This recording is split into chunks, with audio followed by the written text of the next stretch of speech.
Lyra. Hi, Lyra. Sit.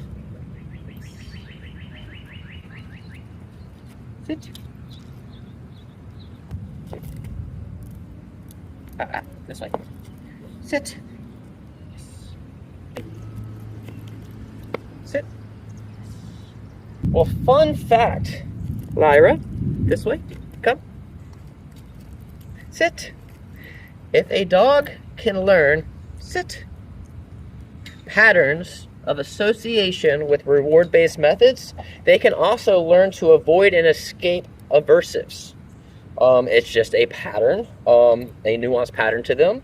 And if they learn from the very beginning, obviously not as a 4-week-old puppy, but at the very beginning, what the rules are, then you're not going to have to worry about trying to set these rules after they have created a unwanted behavior pattern. Isn't that right, Lyra?